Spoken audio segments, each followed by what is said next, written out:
Assalamualaikum warahmatullahi wabarakatuh. Waalaikumsalam warahmatullah. Alhamdulillah wa syukurulillah wa la hawla wa la quwata illa billah wassalatu wassalamu ala rasulillah Muhammad ibn Abdullah. Alhamdulillah segala puji kita limpahkan kepada Allah Subhanahu wa taala. Kita bersyukur atas segala karunia-Nya, baik karunia yang kita sadari atau karunia yang tidak kita sadari, baik karunia yang bersifat abadi, kekal untuk akhirat nanti, ataupun karunia kecil yang bersifat duniawi. Mudah-mudahan kita semuanya dibimbing oleh Allah, dijadikan oleh Allah orang-orang yang pandai bersyukur kepada Allah Subhanahu wa taala. Salawat dan salam semoga selalu terlimpah curahkan kepada junjungan kita Rasulullah Muhammad Shallallahu Alaihi Wasallam, hamba Allah yang melalui beliau Al-Quran diturunkan kepada kita semuanya. Mudah-mudahan kita semuanya diberi syafaat oleh Rasulullah Muhammad Shallallahu Alaihi Wasallam. Amin Allahumma amin. Pada pagi hari ini kita akan melanjutkan surat Al-Ma'un mulai ayat 1 sampai ayat 7. A'udzu billahi minasyaitonir rajim. Bismillahirrahmanirrahim. Ara'aital ladzi yukadzibu biddin. Ara'aita, tahukah kamu atau apakah kamu tidak melihat, alladzi, orang yang yukadzibu, mendustakan, biddin, agama. Ara'aita, apakah kamu tidak melihat atau tahukah kamu, hala dzalikal ladzi, keadaan orang-orang yang yukadzibu bil ba'tsi, yang mendustakan bil ba'tsi, kebangkitan, wal jazai, dan pembalasan. Jadi ad-din itu bisa berarti atau bermakna agama. Ad-din juga bisa bermakna kebangkitan atau pembalasan. Seperti dalam surat Al-Fatihah itu maliki yaumiddin iyyaka na'budu wa iyyaka nasta'in. Maliki yaumiddin berarti penguasa hari akhir, penguasa hari kebangkitan, penguasa hari pembalasan. Maliki yaumiddin. Jadi ad-din itu bisa bermakna agama, ad-din juga bisa bermakna kebangkitan atau pembalasan.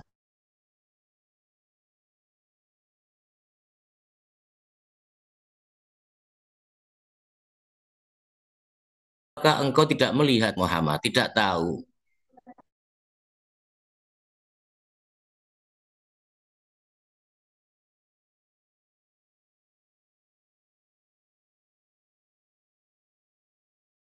Muhammad Shallallahu Alaihi Wasallam untuk memberitahu kita semuanya. Aro'aita, tidakkah engkau mengetahui? Ini Allah hendak memberitahu kepada kita semuanya. Alladzi yukadzibu biddin, yaitu orang yang mendustakan agama. Siapakah pendusta agama itu? Siapakah pendusta hari kebangkitan itu? Siapakah pendusta hari pembalasan itu?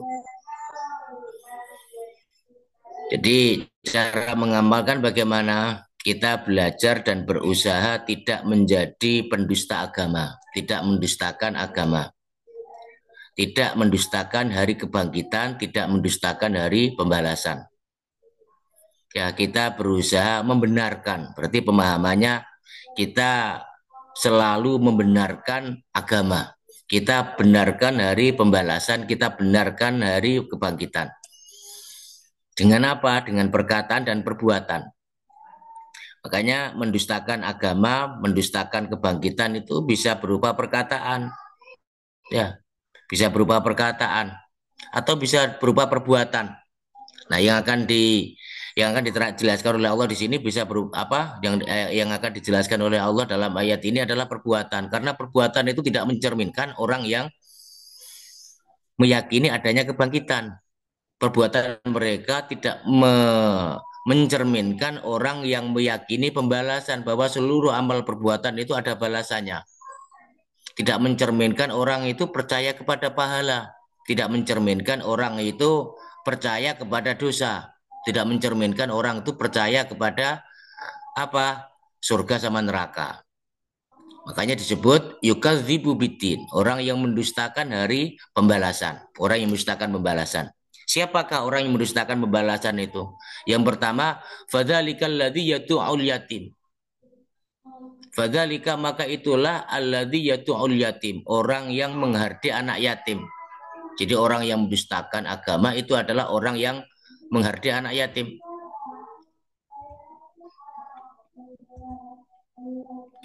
Fadzalika maka itulah alladzi orang yang yatfa'u yang menolak al yatim anak yatim bi'unfin, yaitu dengan keras, wasyiddatin dan kasar.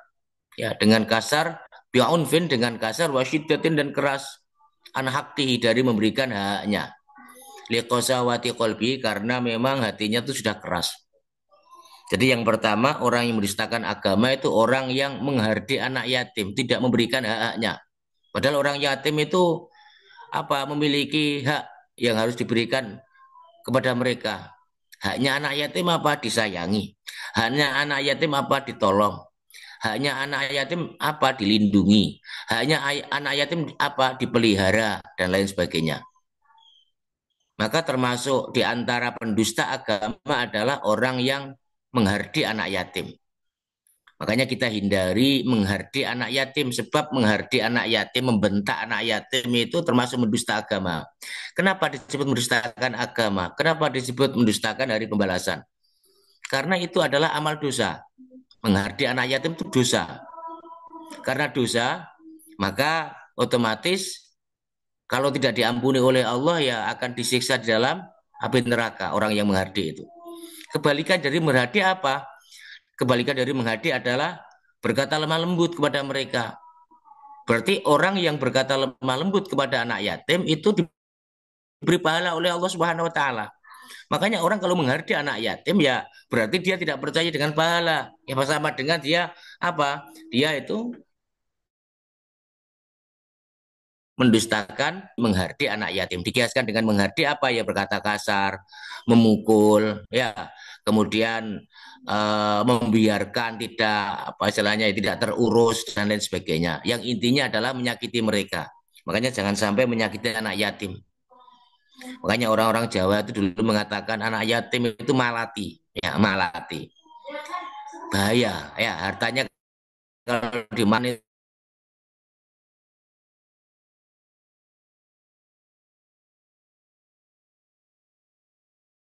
itu mau bersikap lemah lembut, penuh kasih sayang, membantu, mengayomi mereka itu barokahnya luar biasa. Sebaliknya kalau orang itu menghardik, menyakiti mereka, ya hak-hak mereka tidak ditunaikan, apalagi sampai mengambil harta mereka, itu siksanya ya bukan hanya di akhirat saja, bahkan di dunia sudah diberi siksa oleh Allah Subhanahu wa taala. Makanya jangan sampai kita menghardik anak yatim, ya ini termasuk pendusta agama. Makanya Allah Subhanahu wa taala menjelaskan bahwa orang yang menghardik anak yatim itu dikategorikan sebagai pendusta agama, itu pendusta hari pembalasan, ya pendusta pendusta hari kebangkitan. Kenapa? Karena tidak berharap pahala. Ya, tidak berharap pahala, tidak takut dosa. Orang yang menghardik anak yatim itu tidak takut dosa. Makanya orang yang tidak takut dosa itu termasuk siapa? Ya termasuk para pendusta-pendusta agama itu. Kemudian pertanyaan yang ketika kita membaca ayat ini, pertanyaan yang mungkin perlu kita tanyakan dalam diri kita. Sudahkah kita muliakan anak yatim? Ya, sudahkah kita memuliakan anak yatim? Jika anak yatim, sudahkah kita terbersih dalam hati kita untuk menolong mereka, untuk membantu mereka, misalnya memberi amplop atau mungkin memikirkan bagaimana pendidikan mereka? Ya, ya dimulai dari mungkin ada anak yatim di sekitar kita, ya keluarga kita atau orang lain.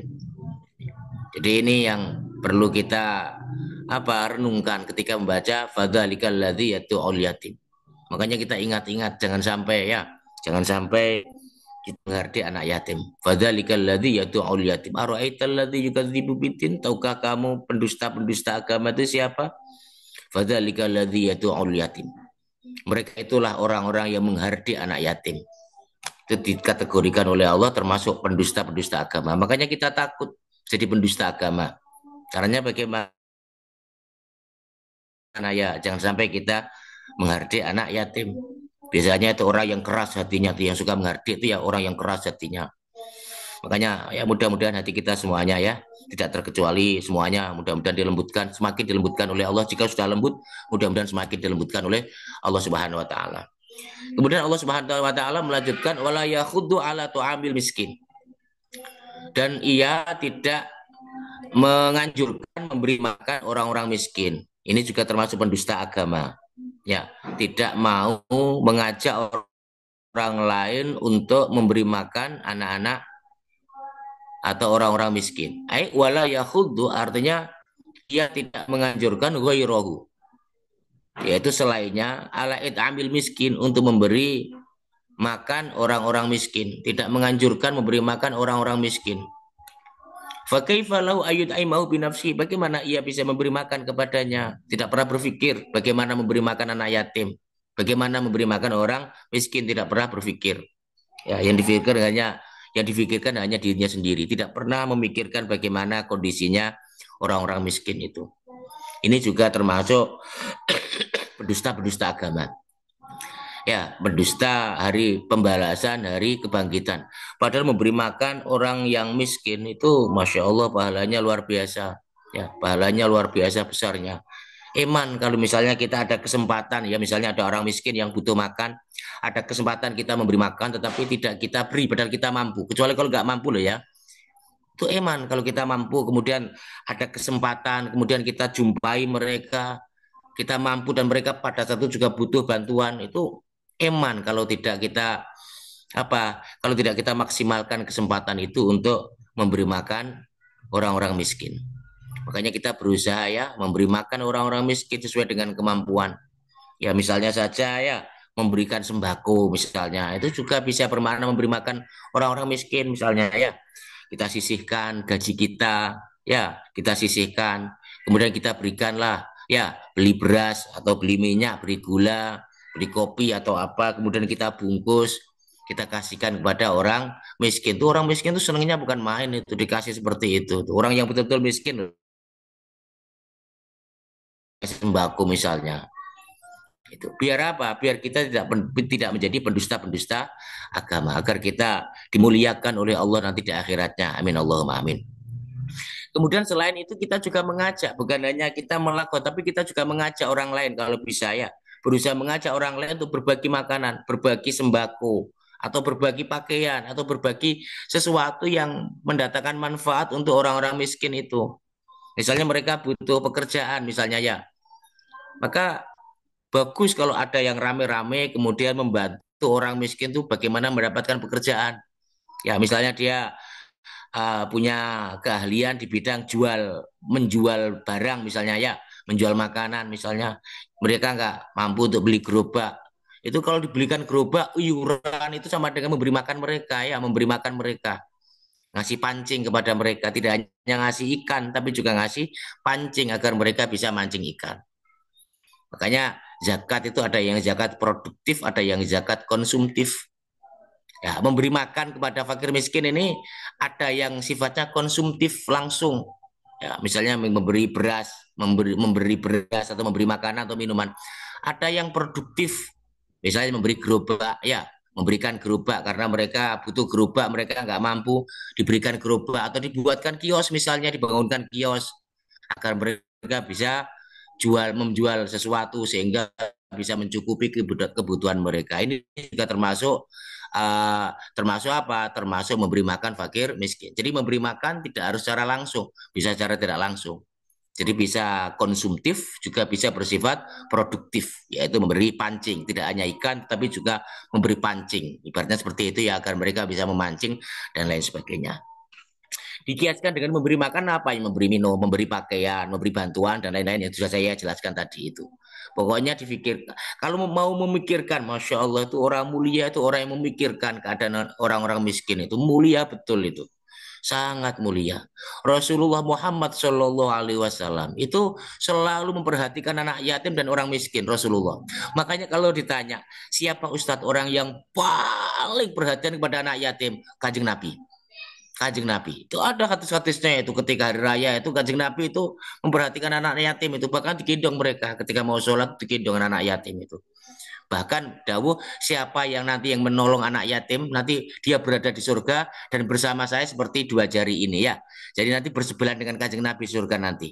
Orang yang mau memperhatikan anak yatim. Jadi seperti jari ini. Jadi akan bertetangga dengan Rasulullah di surganya nanti. Betapa tingginya motivasi dari Rasulullah ini. Termasuk siapa? Termasuk orang-orang miskin. Rasulullah itu paling perhatian kepada orang-orang miskin. Siapa mereka Ustadz? Yaitu ahli sufah. Ahlu Sufa itu orang-orang miskin yang tidak punya rumah di Madinah saat itu. Tidak punya rumah di Madinah, mereka juga tidak punya pekerjaan. Jadi mereka itu hidupnya di emperan Masjid Nabawi. Ya, di emperannya Masjid Nabawi. Jadi kalau Rasulullah dapat susu, itu berbagi kepada orang-orang miskin itu. Orang ahli sufa yang ada di sekitar Masjid Nabawi itu. Kalau Rasulullah dapat makanan, langsung dibagi kepada ahli sufa. Jadi tidak ada orang yang melebihi perhatian kepada orang miskin melebihi Rasulullah itu. Betul tidak ada. Rasulullah Masya Allah perhatian banget itu. Ada sekitar 200 sampai 300 orang ya. Orang miskin yang berada di sekitar Masjid Nabawi yang diperhatikan oleh Rasulullah Muhammad Shallallahu Alaihi Wasallam. Namanya Ashabus Sufa. Ashabus Sufa. Nih, jadi Rasulullah sangat memperhatikan sekali, Masya Allah, Kanjeng Nabi itu sangat memperhatikan orang miskin itu sangat memperhatikan. Makanya benar dawuhnya Siti Aisyah itu. Kalau tahu pengen tahu akhlaknya Rasulullah apa ya Al-Qur'an itu. Jadi Rasulullah itu Al-Qur'an yang berjalan. Semuanya dipraktekkan oleh Rasulullah Muhammad Shallallahu Alaihi Wasallam. Makanya kita belajar mengamalkan ayat ini ya sebisanya semampunya meski tidak seperti Rasulullah Muhammad Shallallahu Alaihi Wasallam tapi semampunya ya sebisanya kita misalnya bisanya kita mampunya kita memberi bungkusan ya nggak apa-apa kita kasih bungkusan untuk orang-orang miskin itu ya kita kasih bungkusan misalnya di jalan itu ada orang yang nggak punya atau ada punya tetangga ketika kebetulan kita mendapatkan apa ya mendapatkan dari luar kota misalnya beli makanan atau makan ringan atau apa sisihkan ya untuk mereka ya sisihkan untuk mereka kasihkan kepada mereka ya, nanti hatinya akan dijadikan lembut oleh Allah Subhanahu Wa Taala hati yang peka hati yang senang dengan membantu jadi membantu orang itu senang sekali bukan berat tapi malah senang kepuasan tersendiri bisa membantu orang itu ketika diberi karakter seperti itu oleh Allah Subhanahu Wa Taala ya dan utamanya agar kita tidak termasuk pendusta-pendusta agama tidak termasuk pendusta hari pembalasan sebab apa sekecil amal perbuatan apapun akan diberi balasan oleh Allah Subhanahu Wa Taala termasuk memberi makan orang miskin pahalanya sangat besar sekali pahalanya memberi makan fakir miskin itu sangat besar pahalanya dan nanti pasti akan ditunaikan oleh Allah akan diberi secara tunai oleh Allah nanti di akhiratnya ya akan diberi tunai oleh Allah Subhanahu Wa Taala sebagaimana dulu yang pernah kita ngajikan ya ada sebuah hadis itu ada seorang sahabat itu ketika itu sedang makan sama minum tiba-tiba ada orang miskin itu lewat pengemis itu lewat yang minta makan kemudian sama sahabat tadi itu dibagi dua rotinya yang satu dibagi dua yang satu dimakan dia yang sebagian dimakan dia yang sebagian dikasihkan kepada pengemis tadi susu yang ada dalam satu gelas juga dibagi dua separuh dia minum separuh dikasihkan kepada orang miskin yang minta tadi itu. Maka ketika dia meninggal dunia itu ditampakkan oleh Allah. Sehingga ketika meninggal dunia itu dia berseru. Kenapa tidak semuanya? Kenapa tidak semuanya? Ketika Rasulullah ditanya, kenapa ya Rasul suami saya ketika meninggal itu kok mengatakan, kenapa tidak semuanya? Mengigaunya kok seperti itu. Kenapa kok tidak semuanya? Kemudian suami saya istilahnya apa istilahnya terdiam. Kemudian Rasulullah menjawab, karena pada saat itu suamimu itu ditampakkan oleh Allah Subhanahu Wa Taala pahala yang hendak diberikan Allah di akhirat nanti ketika menjelang meninggal dunia itu ditampakkan pada suatu hari suamimu itu sedang makan sama minum tiba-tiba ada orang miskin yang lewat yang minta itu orang yang sangat ya orang pengemis lah lewat minta makanan kemudian suamimu itu membagi roti menjadi dua dia makan sendiri, sama sebagiannya dikasihkan kepada pengemis tadi. Minumannya juga seperti itu. Susunya dibagi dua untuk dirinya dan juga untuk orang yang meminta tadi. Lah, pahalanya itu ditampakkan oleh Allah ketika suamimu mau meninggal dunia itu. Maka suamimu berujar, kenapa tidak semuanya? Kenapa kok tidak semua aku berikan itu loh? Andai kata semua aku berikan, Danio, nikmat akan lebih besar lagi. Jadi tidak ada satupun amal yang ditetapkan oleh Allah Subhanahu wa taala. Dan di antara orang yang tidak mendustakan dari kebangkitan dan pembalasan adalah orang yang suka memberi makan kepada orang-orang miskin. Pasti nanti akan ditampakkan oleh Allah. Pasti Ustadz, pasti akan ditampakkan oleh Allah dan bahagia nanti di akhiratnya kelak. Ini ya. Maka kemudian cara mengamal apa? Ya cara mengamalkan selanjutnya bagaimana? Ya kita ambil sebagai apa selanjutnya sebagai renungan lah. Sudahkah kita memberi makan fakir miskin? Jika ada fakir miskin butuh makanan, sudahkah kita memberi makan mereka? Sudahkah ketika ada orang yang minta-minta? Kadang kan banyak kan orang yang minta-minta itu ya. Sudahkah kita memberi mereka? Ya, jangan dengan alasan ini nanti memalaskan orang, jangan. Ya, kita jauhi apa ya, jauhi perasaan-perasaan seperti itu ya. Nanti kalau kita kasih malah dia membuat dia manja, jangan, jangan seperti itu. Ya, jangan seperti itu agar kita tidak mendustakan agama. Ya, kita bantu kalau bisa kita bantu. Ya, kita bantu, kita kasih solusi. Kalau tidak, misalnya kalau kita kasih secara konsumtif menjadikan mereka manja, ya kasihlah secara produktif. Ya, beri solusi. Ibaratnya seperti itu ya. Kita beri solusi, jangan hanya kita pandai mengkritik orang, jangan kita hanya pandai apa istilahnya menyalahkan keadaan. Tapi yang paling bagus orang bijaksana adalah orang yang memberi solusi, kasih solusi. Solusinya apa? Apa yang bisa kamu berikan untuk mereka? Apa yang bisa kita berikan untuk mereka? Ya, apa yang bisa kita berikan? Itu yang paling penting. Mengkritik tidak ada gunanya ya. Kita kadang kedumbel sendiri, nggak ada gunanya, malah dosa itu malah. Sudah nggak memberi, malah menggunjing orang, malah mengolok orang. Makanya kita jadikan sebagai bahan renungan. Sudahkah kita memberi makan fakir miskin? Sudahkah kita perhatikan nasib-nasib mereka? Anak yatim, fakir miskin, orang-orang lemah, orang-orang yang tertindas, orang-orang yang diuji oleh Allah Subhanahu wa taala dengan kekurangan dan lain sebagainya. Ayat berikutnya adalah fawailul lil musallin alladzina hum an sholatihim sahun. Celakalah orang-orang yang sholat. Fawailul lil musallin, celakalah orang-orang yang sholat. Alladzina hum fi sholatihim sahun, yaitu orang-orang yang lalai dalam sholatnya. Fa'adzabun syadidun, maka azab fa'adzabun, maka siksa syadidun yang berat lil musallin untuk orang-orang yang sholat. Ya, orang-orang yang sholat. Maksudnya orang Islam ya, orang Islam. Orang Islam. Alladzinahum, yaitu orang-orang yang an sholatim, dari sholatnya itu lahun, mereka lalai. Makanya dalam kitab tafsir-tafsir semuanya, hampir semuanya menafsirkan ini untuk orang-orang munafik. Jadi orang munafik itu orang yang dia tuh Islam, tetapi Islam tuh belum sampai masuk ke hatinya. Orang iman, tapi imannya belum sampai masuk ke hatinya. Atau Islam KTP lah. Jadi antara sholat sama tidak sholat itu tidak terpengaruh baginya itu. Tidak berpengaruh untuknya. Jadi kalau ada orang dia sholat, kalau nggak ada orang dia tidak sholat, dia lalai pada sholatnya itu. Andai kata sholat itu pun karena pengen dilihat oleh orang. Nanti ayat berikutnya akan dijelaskan. Ya, alladzina yuraun. Ya, nanti pada ayat berikutnya akan dijelaskan oleh Allah Subhanahu Wa Taala. Maka celaka orang-orang yang sholat itu celaka.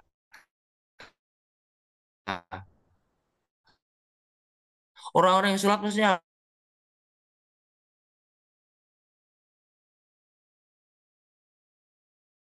biasa melakukan sholat, dia tidak menjaga itu.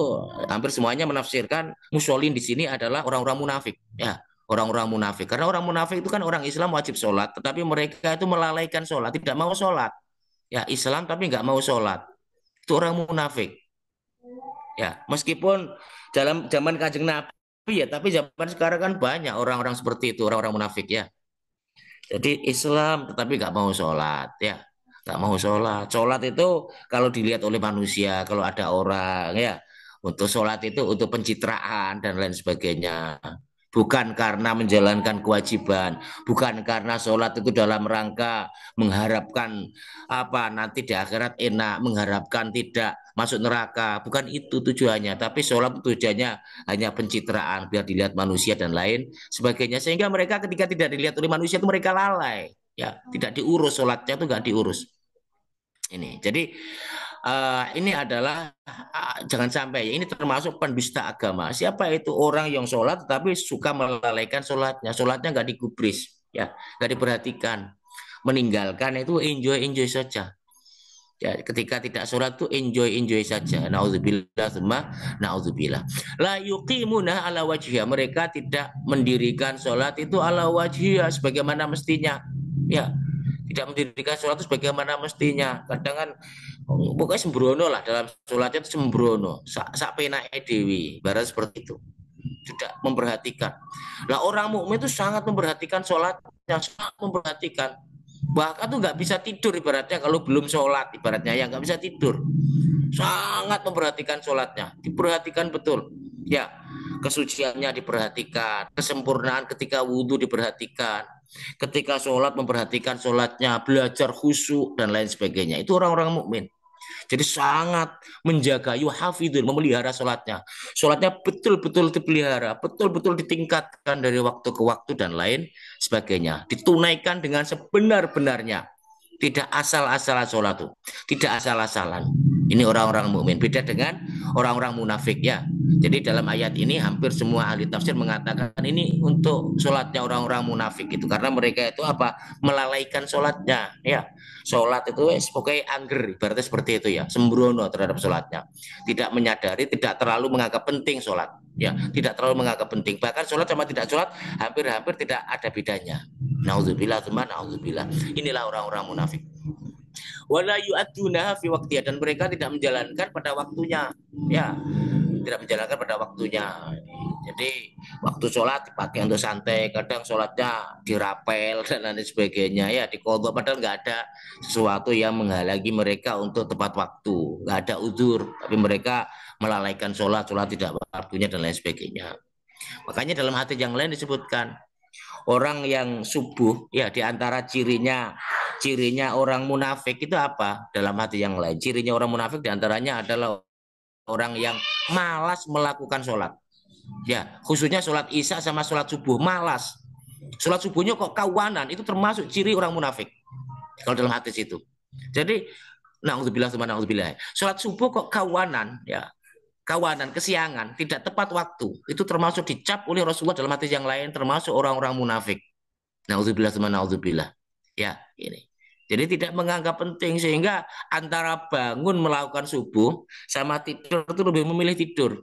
Ya, memilih tidur. Kecuali kalau kebablasan ya tidak ada niat dan lain sebagainya.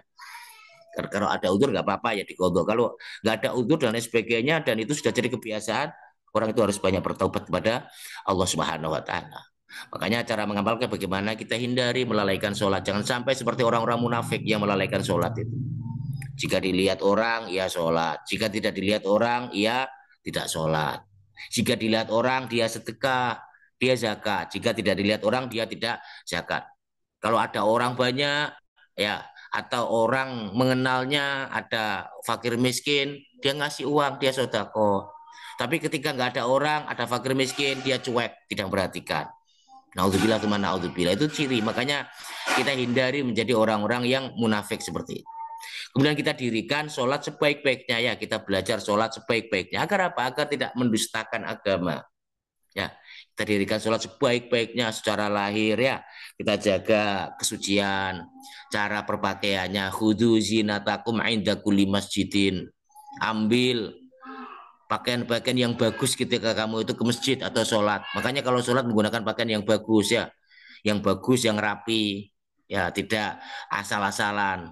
Kadang-kadang orang itu mau menemui pejabat itu pakaiannya harum, paling bagus, tapi kadang-kadang ketika sholat menghadap kepada Allah itu pakaiannya sembrono, biasa-biasa saja dan lain sebagainya. Makanya kalau bisa diusahakan bagus ya, lahirnya ya bagus, kemudian batinnya juga belajar untuk khusyuk ya, dibaguskan batinnya ini, ya dibaguskan karena sedang menghadap kepada Allah Subhanahu wa taala. Jangan sampai lahir kita menghadap kepada Allah, tapi batin kita Allah itu yang dilihat itu apa? Lahir batin kita. Makanya kita belajar sholat khusyuk, ya, sholat khusyuk. Apa itu sholat khusyuk itu? Memahami dan menyadari apa yang dibaca, memahami dan menyadari apa yang dilakukan. Itu sholat khusyuk. Jadi disadari, ya, sadari hatta ta'lamu mata kulun, sampai kalian mengetahui apa yang kalian baca. Makanya ketika sholat kita belajar sholat khusyuk, meresapi apa yang kita baca. Ya, kemudian belajar menerapkan ihsan. Ya, berusaha belajar menerapkan ihsan. Apa itu? Merasa melihat Allah atau merasa dilihat oleh Allah Subhanahu wa taala. Kita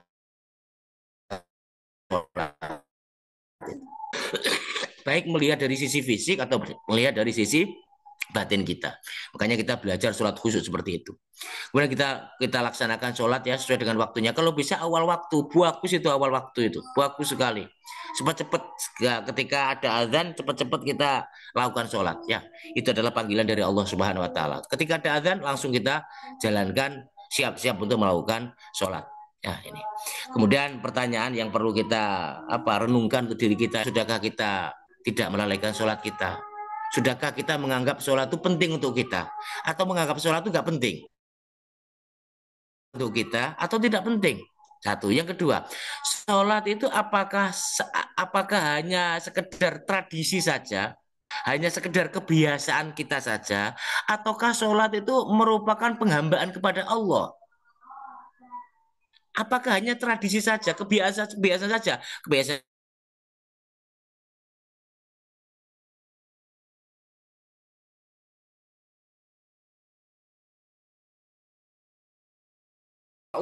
ya, yuraun wa yamnaun al maun, yaitu alladzina hum yatadzaharuna bi amalil khairi mura'atan linnas, yaitu orang-orang yang menampak-nampakkan. Alladzina hum, mereka adalah yatadzaharuna, menampak-nampakkan bi amalil khair, amal-amal baik ditampak-tampakkan, didemonstrasikan, ya, didemonstrasikan, ditampak-tampakkan kepada orang lain, kepada manusia. Mura'atan linnas, tujuannya apa? Tujuannya untuk dilihat manusia.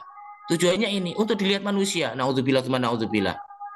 Tujuannya untuk dilihat manusia. Ini pendusta agama juga loh ya.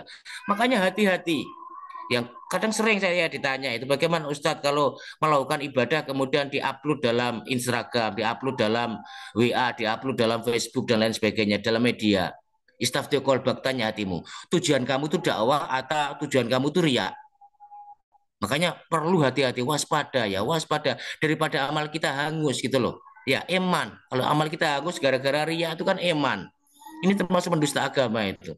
Ya, termasuk mendusta agama. Tidak takut Allah tapi takut kepada manusia. Tidak butuh disanjung Allah tapi butuh disanjung manusia. Makanya hati-hati dengan sifat riya. Hati-hati zaman sekarang ya. Kadang setan itu membujuk-bujuk dan sebagainya. Makanya hati-hati. Enggak apa enggak boleh boleh. Asalkan apa? Tidak riya gitu loh. Asal betul-betul niatnya adalah dakwah, untuk dakwah. Tapi istafti kolbak, tanya hatimu. Itu murni dakwah ataukah riya annas? Pengen dilihat oleh manusia. Makanya kita hindari sifat riya ya. Sifat riya kita hindari. Yaitu apa? Ketika berbuat baik ingin dilihat manusia. Riya itu termasuk sifat khofi loh ya. Sifat khofi itu termasuk riya. Riya itu termasuk apa? Syirik khofi itu. Syirik yang samar. Sebab apa? Mentuhankan manusia, tidak mentuhankan Allah. Harusnya ibadah itu inna solati wa nusuki wa mahyaya wa mamati lillahi rabbil alamin. Inna solati, sungguh solatku, wa nusuki, ibadahku, wa mahyaya, hidupku, wa mamati, matiku, lillah, milik Allah, untuk Allah. Harusnya sholat kita untuk Allah, ibadah kita untuk Allah, bukan untuk manusia, untuk Allah. Harusnya seperti itu. Tetapi kok untuk yang lain, itu termasuk syirik. Makanya riya itu dikategorikan oleh ulama termasuk apa? Syirik khafi ya, syirik khafi. Makanya wajib kita jauhi, jangan sampai kita riya ya, jangan sampai riya. Dan riya ini termasuk pendusta agama, itu termasuk riya itu ya. Sholat ya pengen dilihat oleh manusia, pengen dilihat dan lain sebagainya. Makanya kita betul-betul ayolah ya menjaga ibadah kita, menjaga amal kita agar diterima oleh Allah Subhanahu wa taala. Semakin dipendam semakin bagus. Ya, tanaman itu semakin tumbuh subur. Ibadah kalau dipendam itu, tidak ditampak-tampakkan, betul. Ikhlasnya akan semakin mudah. Tapi kalau ditampak-tampakkan, sulit ikhlas itu. Betul. Makanya itfan wujudaka fi ardil humul. Pesannya Ibnu Athaillah ya. Pesannya dalam kitab tasawuf itu. Itfan wujudaka fi ardil humul. Tanam. Ya, tanam amal-amalmu itu di tanah kerendahan. Jangan tampak-tampakkan. Nanti akan muncul ikhlas, akan muncul dan lain sebagainya. Justru kalau ditampak-tampakkan lagi, akan dimakan wereng, akan dimakan penyakit, akan dimakan ini. Makanya ayo belajar ya, belajar tidak menampak-nampakkan. Ini kalau mau ya, tapi kalau pengen tetap diupload ya mudah-mudahan diberi ikhlas oleh Allah Subhanahu wa taala dan mudah-mudahan betul-betul niat dakwah ya, betul-betul niat dakwah. Tapi sekali lagi istafti kolbak, tanya hatimu. Ini ya. Kemudian kita belajar berusaha ikhlas ya, berusaha ikhlas, ingin dilihat oleh Allah. Inna sholati wa nusuki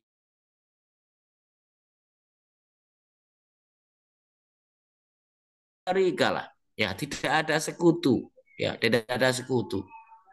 Wabidzalika umirtu ana minal muslimin, yang kita baca ketika kita melakukan sholat itu.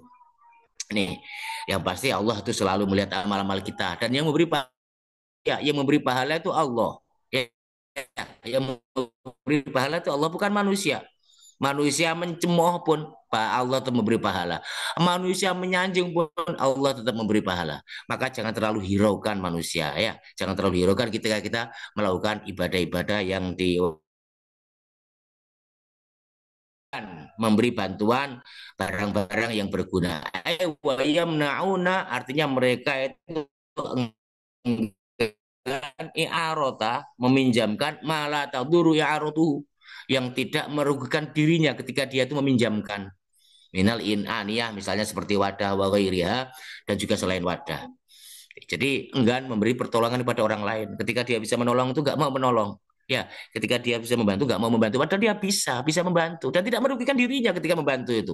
Tidak merugikan dirinya. Ketika memberi pertolongan orang itu tidak merugikan dirinya sama sekali. Tetapi mereka enggan, nggak mau menolong. Malah justru kadang-kadang menyulitkan orang. Malah justru kadang-kadang itu apa istilahnya ya, ya malah kadang-kadang malah dan lain sebagainya, niatnya itu malah kadang-kadang malah memfungsikan mereka, malah kadang-kadang ya. Jadi ini jangan sampai ya, jangan sampai ini. Falahum ahsanu bi ibadati rabbihim, dan mereka juga tidak memperbagus ibadah mereka kepada Allah Subhanahu wa taala. Tidak baik dalam beribadah kepada Allah, salatnya kacau dan lain sebagainya, bahkan lalai.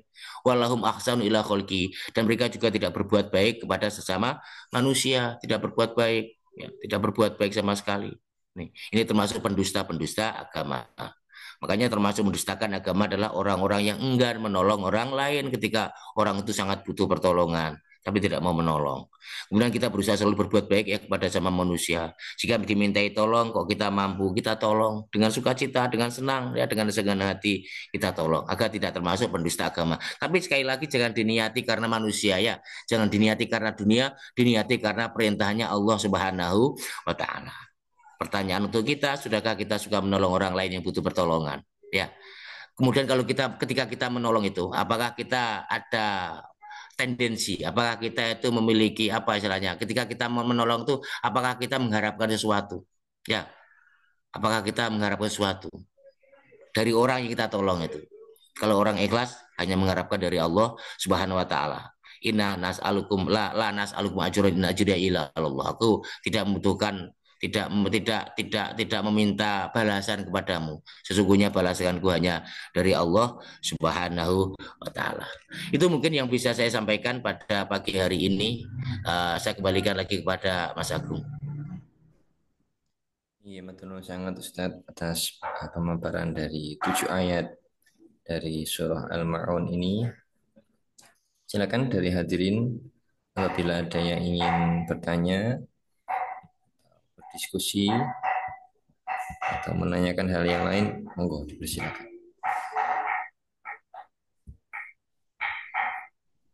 Kalau eh, dalam hal sholat ya Ustaz, itu kan ada beberapa keringanan ya Ustaz. Di antaranya bisa menjamak dan mengkosor pada saat perjalanan. Ini ingin kami tanyakan Ustaz, kalau misalkan ada seseorang yang dia eh, tinggalnya di satu kota, ya misalkan Surabaya nggak namun di akhir pekan dia eh, ke rumahnya yang di Malang, atau misalkan. Nah, itu apakah eh, itu bisa dilakukan suatu rukhsah jamak gitu? Kalau dari ketentuan tadi, ya, padahal itu dua-duanya adalah rumahnya dia. Artinya yang ingin kami tanyakan apa definisi dari mukim tadi begitu. Apakah itu sudah boleh untuk dilakukan jamak? Tenun.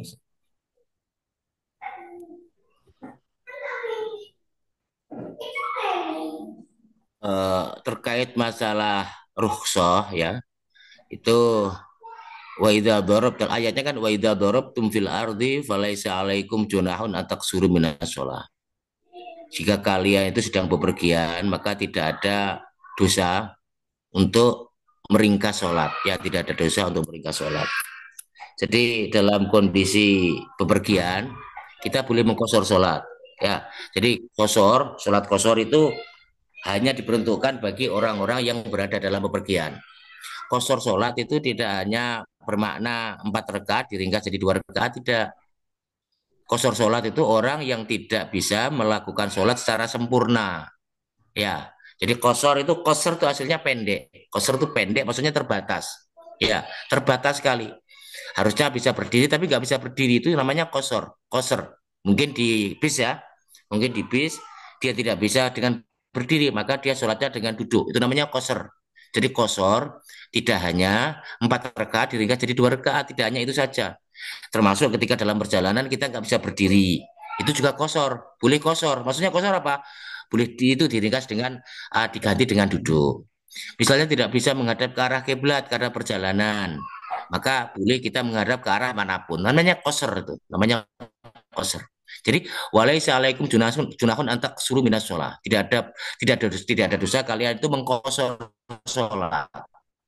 Ya, meringkas sholat atau mengkosor sholat, meringkas dari 4 rakaat menjadi 2 rakaat, dari berdiri menjadi duduk, dari menghadap kiblat tidak menghadap ke arah kiblat karena memang keadaan yang menjadikan seperti itu. Nih, jadi tidak masalah meskipun Malang atau Surabaya nggak masalah. Misalnya waktunya sholat, kita sholat di bis nggak masalah. Ya, kemudian kok di rumah kita ulangi lagi, ya ada lagi, oh lebih bagus lagi. Andai kata nggak ya ada nggak apa-apa Ustaz, nggak apa-apa. Sah ya, sah. Wa idza darabtum fil ardi falaisa alaikum junahun an taqsuru minas sholat. Sementara kalau dalam mazhab Syafi'i memang ada persyaratan ya, seperti jamak itu persyaratannya itu harus minimal 82 kilo kalau nggak salah itu. Tetapi mazhab yang lain tidak sampai 82 kilo. Pokoknya perjalanan dan itu dipandang sebagai sebuah musafir bepergian, ya itu boleh untuk meringkas sholat atau pun menjamak sholat. Dan saya sendiri kadang-kadang juga itu ya kosor ya, kayak saya kalau ke Malang itu mesti saya kosor karena itu sedekahnya Allah Subhanahu Wa Taala. Dan itu kejadiannya kan ceritanya kan pada pada saat itu karena peperangan. Karena peperangan. Jadi ayat itu turun berkenaan dengan peperangan ya. Dengan peperangan. Kemudian Kanjeng Nabi ditanya oleh para sahabat. Kalau saya ingat saya ya. Ditanya oleh para sahabat. Ya Rasul, sekarang kan sudah nggak ada tidak ada peperangan. Apakah kita boleh mengkosor sholat? Itu adalah sodakonya dari Allah. Maka terimalah sodakonya Allah. Hadisnya seperti itu. Ya, sekarang kan kita sudah nggak waktunya peperangan ya Rasul. Apakah kosor sholat ini masih dibolehkan? Apakah jamak sholat itu masih dibolehkan? Rasulullah menjawab, itu adalah sodakohnya dari Allah. Maka terimalah sodakohnya dari Allah itu. Maka tidak apa-apa Mas Agung, misalnya di kosor ya, atau di jamak Malang ataupun dari Malang ataupun dari Surabaya. Pokoknya masuk dalam kategori musafir ya, masuk dalam kategori musafir. Itu tidak apa-apa. Andai kata nanti di rumah misalnya ya, kok mau sholat lagi ya lebih bagus. Tapi kalau Ustaz tidak, biasanya ya cukup kosor itu saja. Jamak sama kosor itu sudah cukup. Nah, ini di rumah itu sedekahnya Allah ya. Dan Ustaz itu senang, senang ngambil sedekah, mengambil keringanan itu senang. Ya kita kalau dihadapkan pada suatu masalah, kemudian ini berat sama ringan, kalau Ustaz mengambil yang paling ringan. Sepanjang itu tidak dosa ya. Belajar mencontoh Rasulullah Muhammad SAW. Idza wajaha, jika Rasulullah itu menghadapi suatu masalah, dua masalah, maka Rasulullah mengambil akhafuma, yang paling ringan di antara dua itu. Itu Mas Agung. Jadi boleh Mas Agung. Baik, betul sangat Ustaz. Kemudian yang masih berkaitan dengan jamak. Kami pernah bertemu waktu itu eh, kami Bentar, ikut Bung. di Ini laptop saya mau habis baterainya, saya tak ngambil cas ya. oh iya iya Ustaz. Iya.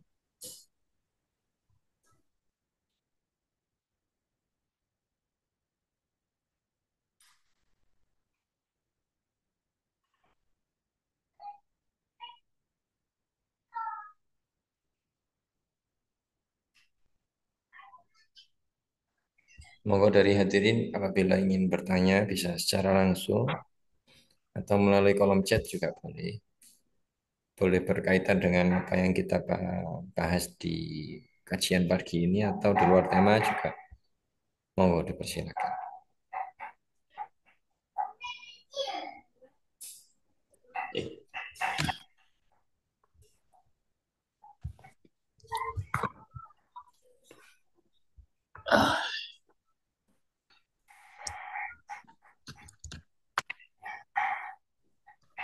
Namun Mas Agung, monggo. Hingga punten Ustaz. Waktu itu kami pelatihan, ya. Pelatihan dari pagi sampai dengan sore begitu ya. Ada pelatihan seperti itu yang itu beberapa hari. Ada teman kami yang dia itu punya pendapat bahwa kalau menjamak sholat itu boleh pada saat sibuk seperti itu gitu. Akhirnya dia menjamak tersebut walaupun tidak dalam perjalanan. Jadi ketika pelatihan yang menurut saya pribadi sih masih ada kesempatan untuk sholat itu. Kami yang lain masih bisa sholat, termasuk kami juga tidak melakukan jamak tersebut. Tapi teman kami tadi melakukan jamak tersebut.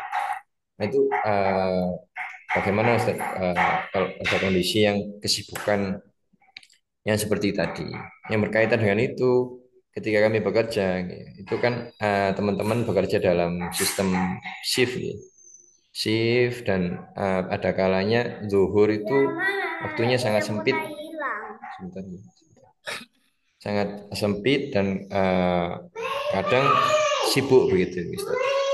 Sehingga saya nggak tahu apakah itu memang karena kesibukannya atau memang termasuk lalai dalam sholat. Akhirnya waktu sholat tersebut dilewati begitu. Ya itu bagaimana Ustaz kalau dalam kondisi yang seperti itu dari pandangan Ustaz Matunun. Ya, jadi kalau kalau kosor beda dengan jamak ya. Kalau kosor itu hanya boleh dilakukan ketika bepergian. Ya, kalau kosor hanya boleh dilakukan ketika bepergian. Kalau jamak boleh dilakukan tidak dalam keadaan bepergian. Ya, sekali lagi, kalau jamak tidak harus bepergian. Makanya dalam mazhab Syafi'i yang kita anut, jamak itu dalam tiga kondisi, kalau tidak salah ya. Yang pertama, orang itu boleh menjamak sholat ketika bepergian. Kemudian yang kedua, orang boleh menjamak ketika dalam keadaan sakit. Itu boleh dijamak dalam keadaan sakit. Ya. Atau yang ketiga, orang itu boleh melakukan jamak ketika hujan deras, misalnya itu juga boleh. Nih, tapi ini ijtihadnya apa mazhab Syafi'i. Tetapi dalam mazhab-mazhab yang lain banyak sekali masa aku dibolehkan bukan hanya itu saja. Ya, bahkan juga tanpa alasan pun itu pernah ada seorang sahabat namanya Ibnu Abbas itu menjamak sholat itu tanpa ada sebab. Katanya Pak Rasulullah itu pernah menjamak sholat itu di Madinah min ghairi khaufin wala safarin. Tidak takut, tidak dalam keadaan takut, juga tidak dalam keadaan bepergian. Makanya dalam mazhab Hambali, dalam mazhab Hambali, dalam mazhab yang lain itu jamak itu dibolehkan, pokoknya itu hal yang suatu yang dibutuhkan inilah hajah karena ada kebutuhan. Ini juga termasuk istihadnya ulama-ulama mazhab Syafi'i. Ketika ada kebutuhan yang mendesak yang tidak bisa ditinggalkan, maka boleh menjamak. Alasannya apa? Lil hajah karena ada kebutuhan. Sebagai contoh begini, kalau ulama-ulama NU ya khususnya ya, ulama-ulama banyak ulama-ulama mazhab Syafi'i lah. Contohnya begini, ketika ada resepsi, itu biasanya kan acaranya itu mulainya kadang-kadang siang. Nanti zuhur itu masih kadang-kadang masih mulai. Nanti kadang-kadang sampai asar. Itu nanti kalau sholat zuhur dilakukan dengan wudhu misalnya itu kan merusak apa ya make up, kemudian juga penerima tamu nanti tamunya bagaimana, kedodoran dan lain sebagainya. Maka berdasarkan apa ijtihad jamaah, ijtihad kolektif yang dilakukan dalam mazhab Syafi'i itu diperbolehkan menjamak ketika dalam keadaan seperti ini. Jadi sangat tidak memungkinkan kalau kita melakukan sholat atau memungkinkan tetapi berat sifatnya, ada masyakoh. Makanya dalilnya apa? Al masyaqqatu tajlibu taisir. Jadi masyakoh, kesulitan itu bisa mendatangkan kemudahan. Apa itu? Boleh untuk dijamak. Ini termasuk apa? Termasuk tadi jika misalnya dalam pelatihan kok menjadikan sholat itu misalnya menjadikan pelatihan itu misalnya saja kok apa ya istilahnya terganggu dengan sangat, maka dibolehkan. Ya dibolehkan. Kalau memang betul-betul mengganggu loh ya, alasannya lillah aja. Itu dibolehkan. Tapi kalau tidak mengganggu, saya kira tidak jamak itu lebih baik ya. Karena memang sholat jamak sendiri itu kalau mazhab Hanafi malah tidak membolehkan kecuali hanya haji saja. Kalau mazhab Hanafi ya, kecuali hanya di Mina saja. Jadi selain Mina nggak boleh. Bahkan musafir pun nggak boleh jamak. Alasannya apa? Alasannya sholat yang dilakukan secara apa 5 waktu 5 kali 5 waktu itu hadisnya hadis mutawatir. Sementara sholat jamak itu hadisnya hadis ahad. Maka tidak boleh kita meninggalkan hadis mutawatir hanya karena menggunakan hadis ahad. Tapi ini madhabnya Hanafi. Tapi kalau mayoritas ulama mengatakan ya sholat jamak itu ya dibolehkan karena memang Nabi sering melakukan sholat jamak di Medina min ghairi safarin wala matorin. Jadi tidak dalam keadaan bepergian juga tidak dalam keadaan mator. Itu dibolehkan. Ya misalnya kayak dokter misalnya menangani pasien. Ini kalau sholat dulu ini kacau ini, maka dibolehkan untuk menjamak. Karena apa? Karena lil hajah, sesuatu yang sangat dibutuhkan. Dan al hajatu tanzilu manzilatal darurah. Kebutuhan yang sangat itu menduduki kedudukannya darurat. Darurat itu dalam keadaan bahaya. Jika dalam keadaan bahaya, dalam keadaan terpaksa kita boleh menjamak, maka dalam keadaan hajah pun kita boleh menjamak karena al hajatu tanzilu manzilatal darurah. Jadi kebutuhan itu menduduki kedudukan sebagaimana orang dalam keadaan terpaksa. Dalam keadaan terpaksa, ad-daruratu tubihul mahdurat. Dalam keadaan terpaksa itu sesuatu yang dilarang boleh dilakukan. Begitu juga dalam keadaan sangat mendesak, sangat membutuhkan sesuatu yang dilarang itu boleh dilakukan. Tetapi mana yang paling afdol Ustadz? Ya tidak jamak ya, otomatis yang paling afdol. Ada kata jamak ya itu tidak melanggar lah, paling tidak melanggar. Sebab sekali lagi ada hadisnya sangat sahih sekali, sahih hadis riwayat Ibnu Abbas. Rasulullah itu menjamak maghrib sama asar, menjamak duhur sama asar, maghrib sama isya di Madinah fil Madinah min ghairi safarin wala matorin. Tidak dalam keadaan safar, bepergian, juga tidak dalam keadaan khauf ketakutan, tidak dalam keadaan perang, dalam aman, tapi Rasulullah menjamak sholat. Kemudian Ibnu Abbas ditanya, kenapa Rasulullah melakukan seperti itu? Yuridu ayuharrija ummatahu, jawabnya Rasulullah apa Ibnu Abbas. Rasulullah ingin sekali tidak membebani umatnya. Ya, tidak ingin membebani umatnya. Makanya dibolehkan untuk menjamak ketika dalam kondisi-kondisi seperti itu. Itu mungkin Mas Agung jawaban dari saya Mas Agung. Tapi lebih baik 5 kali itu lebih bagus itu, lebih disenangi Gusti Allah dan andai dan mendustakan agama di sini konteksnya Mas Agung jika dilarang oleh syariat, tapi jika dibolehkan tidak mendustakan agama, ya tidak menjadi pendusta agama itu, karena dia sudah tahu toh, oh ini boleh. Ketika dia lakukan ya maafi muskilah nggak masalah dan tidak termasuk orang yang mendustakan agama yang melalaikan sholatnya tadi, karena memang itu dibolehkan gitu loh, dibolehkan. Misalnya saya ya mau ke Tuban atau mau ke Malang, kemudian saya sholat jamak, ya jamak kosor, ya jamak kosor misalnya saja. Nanti kan saya kan di rumah misalnya ya sudah nanti sampai di rumah itu kadang-kadang jam 2:30 atau jam 2. Padahal saya sudah sholat zuhur ketika berada di Malang. Maka ketika sholat asar saya nggak sholat lagi. Karena apa? Karena sudah saya jamak. Itu tidak termasuk pendustakan agama. Karena apa? Karena saya melakukan sesuatu yang legal yang dibolehkan oleh syariat apa itu jamak kosor. Itu tidak termasuk mendustakan agama. Karena itu dibolehkan oleh Allah. Ya, itu rukhsah. Yuridullahu bikumul yusra wala yuridu bikumul usra. Itu Mas Agung jawaban dari saya. Baik, matur nuwun sangat insyaallah sampun jelas nih sangat matur nuwun sangat dan membuka wawasan kami matur nuwun sangat. Karena waktu itu kami juga ketika ketika beberapa acara seperti menikah apa ini masih punya kretek ya. Kalau harus meninggalkan sholat karena menikah apa make up itu kan sebenarnya bandingannya nggak terlalu nggak seberat sholatnya begitu loh Ustaz. Sehingga kami kenapa ya orang kok harus ngalahi sholatnya gitu ya. Ternyata memang dalam Islam tidak ada hal yang sulit ya Ustaz, untuk nusa. Ya, Allah suka kamu mudah. Allah tidak suka kamu sulit. Ibarat seperti itu. Untuk nusa. Pokoknya itu dilegalkan ya, itu legal, itu dibolehkan oleh Rasulullah, dibolehkan oleh Allah. Dan hasil ijtihad, hasil hasil apa?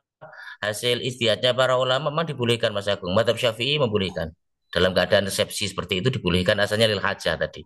Nanti kalau tidak dibolehkan malah repot itu Mas Agung. Masyakoh nanti ya harus nata make up lagi. Nanti macam-macam malah nanti masyakoh daripada al masyakoh itu terjadi mutaisir. Masyakoh itu menjadikan orang itu dimudahkan oleh Allah Subhanahu wa taala. Dan tadi sudah saya jelaskan ya kaidah-kaidahnya sangat banyak sekali. Dan hampir semua ulama membolehkan itu. Ya tidak ada yang tidak membolehkan karena memang dibolehkan oleh Allah oleh Rasulullah Muhammad SAW melalui tadi itu istihadnya tadi para Baik, ulama tadi. baik, untuk nusa Ustaz. Mungkin satu pertanyaan terakhir karena sudah jam 7 lebih juga ini. Apakah ada? Bila tidak ada, karena waktu juga mungkin kalau kita ada satu sesi mungkin gitu Ustaz, untuk kalau bertanya tentang hal-hal fikih begitu sepertinya banyak banyak hal yang bisa Suaranya kita kurang jelas Mas Agung, putus-putus Mas Agung. pelajari dalam kehidupan sehari-hari terutama karena itu sangat uh, bersinggungan dengan kita sehari-hari. Mungkin di lain kesempatan akan kita buat satu kajian khusus ngaten guys, tematik ngaten. Untuk nuwun sangat atas rawuhipun semua ini saya lihat juga ada yang dari Trenggalek, ya, nuwun. Ada yang dari Lingi, Ponorogo, matur nuwun sangat dari Malang, Dr. Febria dan Ustadz sendiri sedang dalam perjalanan nih, matur nuwun sangat.